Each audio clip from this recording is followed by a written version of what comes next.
Dažnas klientų klausimas apšerkšnijęs, apšalęs lauko blokas, ar tai yra problema ar ne. Ir taip, ir ne. Jeigu tai yra tiesiog apšerkšnijęs, tai viskas yra tvarkoj.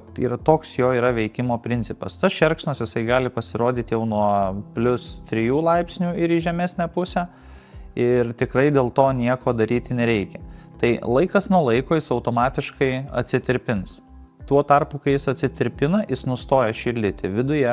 Vieni modeliai būna mirksi šildymo simbolis, kituose atsiranda raidės DF, trečiuose tiesiog nustoja pūsti.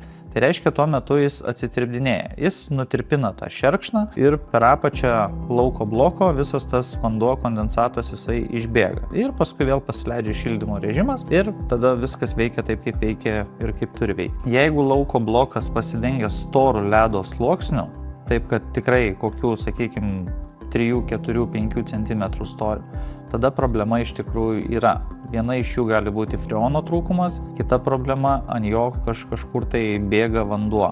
Pavyzdžiui, nuo stogo nėra apsaugotas ir bėga srovė. Tai šitos dvi pagrindinės tokios bėdos būna. Bet jeigu jis pasidengęs tik šerkšnu, dėl to bijoti nereikia, tai natūrali jo veikimo būsena.